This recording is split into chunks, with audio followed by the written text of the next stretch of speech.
Hello and welcome to this lesson on choosing the right factorization method. By the time you finish this video, you will be able to identify if a quadratic can be factorized, choose the correct method, and factorize expressions accurately. Let's get started. To check if a quadratic can be factorized, look for two numbers that multiply to give a times c and add to give b. Another method is using the discriminant b squared minus 4ac. If the result is a perfect square, then the quadratic can be factorized. Let's recognize different types of expressions. Let's begin with the first case, two terms. If you see an expression with only two terms, like y squared minus 5y, look for a common factor straight away. Both terms contain y, so we factor it out. This gives y multiplied by y minus 5. Next, consider expressions that start with x squared. For example, x squared plus 8x plus 12. Here, we are looking for two numbers that multiply to give 12 and add to give 8. Those numbers are 6 and 2. So the factorized form is x plus 6 multiplied by x plus 2. Now let's look at expressions with a common factor in front of x squared. For example, 4x squared plus 20x plus 24. Notice that all terms are divisible by 4. So first, we factor out 4. This gives 4 multiplied by x squared plus 5x plus 6. Now factorize the bracket as usual. This becomes 4 multiplied by x plus 2 multiplied by x plus 3.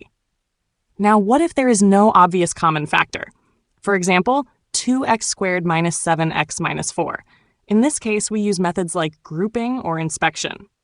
The final factorized form is 2x plus 1 multiplied by x minus 4. Let's move to perfect squares. If you see a pattern like x squared plus 2ax plus a squared, this can be written as x plus a squared. This is called a perfect square because it forms one bracket multiplied by itself. Finally, let's look at a cubic expression with a common factor. For example, x cubed plus 2x squared minus 3x. Step 1, factor out the common factor x. This gives x multiplied by x squared plus 2x minus 3. Now factorize the quadratic inside the bracket. This becomes x multiplied by x plus 3 multiplied by x minus 1. Now, let's dive into some exam-style practice questions. You can pause the video and try yourself. We are asked to factorize negative 6x squared plus 54x minus 108. First, look for a common factor. All three terms are divisible by negative 6, so we factor out negative 6. This gives negative 6 multiplied by x squared minus 9x plus 18. Now we focus on the expression inside the bracket, x squared minus 9x plus 18. We need two numbers that multiply to give 18 and add to give negative 9. Those numbers are negative 6 and negative 3. So we factorize the quadratic. This gives x minus 6 multiplied by x minus 3. Now bring back the negative 6 from earlier.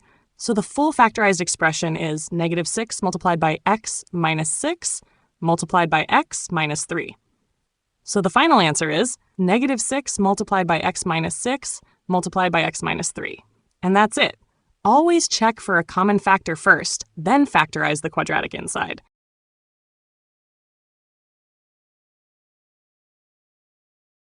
Let's move on to the next question. You can pause the video and try yourself. We are asked to factorize 3x squared minus 20x plus 12. Since the coefficient of x squared is not 1, we use the grouping method. First, multiply a and c. That is 3 multiplied by 12, which equals 36. Now we need two numbers that multiply to give 36 and add to give negative 20. Those numbers are negative 18 and negative 2. Next, we split the middle term using these two numbers. So instead of negative 20x, we write negative 18x minus 2x. This gives 3x squared minus 18x minus 2x plus 12. Now we group the terms. From the first two terms, factor out 3x. This gives 3x multiplied by x minus 6. From the last two terms, factor out negative 2. This gives negative 2 multiplied by x minus 6. Now we can see a common bracket, which is x minus 6. So we factor it out. This gives 3x minus 2 multiplied by x minus 6. So the final answer is 3x minus 2 multiplied by x minus 6. And that's it.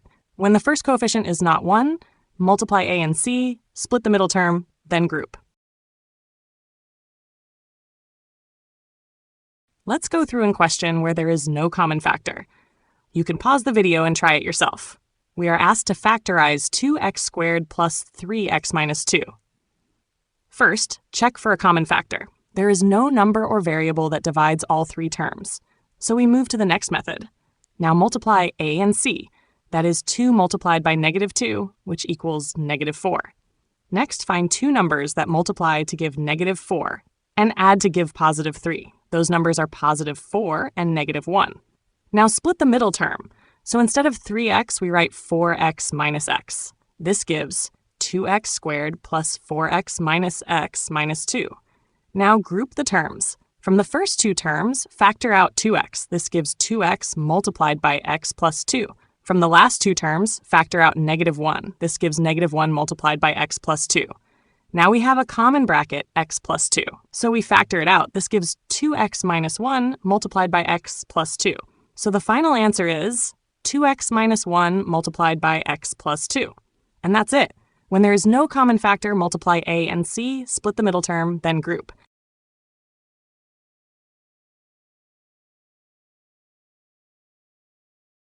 Let's move on to the last question. You can pause the video and try it yourself. We are asked to factorize x squared minus 5x minus 24. Since it starts with x squared, we look for two numbers that multiply to give negative 24 and add to give negative 5. Those numbers are negative 8 and positive 3, because negative 8 multiplied by 3 equals negative 24, and negative 8 plus 3 equals negative 5.